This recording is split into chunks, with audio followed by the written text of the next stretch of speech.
Mais c'est très grave. Alors, je vous parle.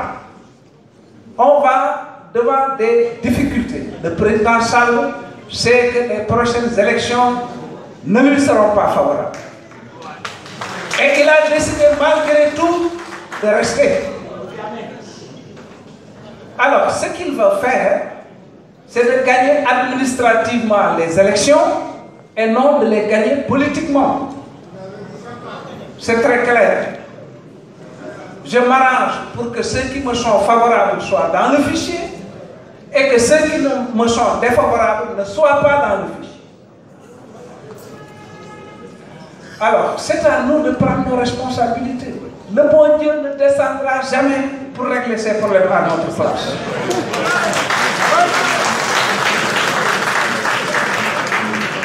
Mais je suis optimiste, très optimiste.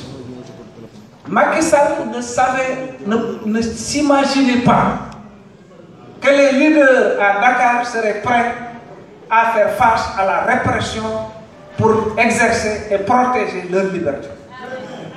Nous avons montré le 14 octobre que rien ne sera plus comme avant.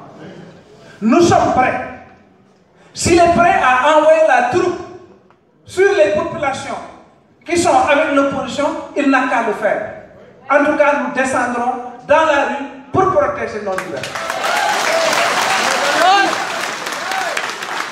Ce pays n'a jamais accepté, le peuple sénégalais n'a jamais accepté d'être piétiné, y compris pendant la période esclavagiste.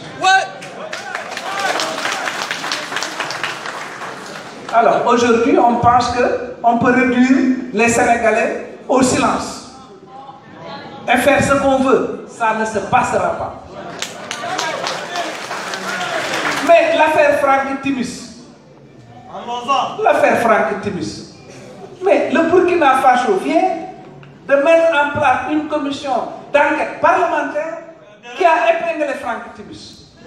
Depuis 2014, c'est le président Wade qui a soulevé cette question au Sénégal. Depuis 2014. Alors, Franck Timis passe son temps à corrompre les dirigeants africains. Et nous, on va penser qu'au Sénégal, il a agi comme un ange. Et qu'il est là pour défendre les intérêts bien compris des Sénégalais. Mais nous sommes, nous, fondés à ne pas le croire. Nous demandons des éclaircissements, nous demandons que ce dossier soit clarifié. Macky Sall n'en veut pas.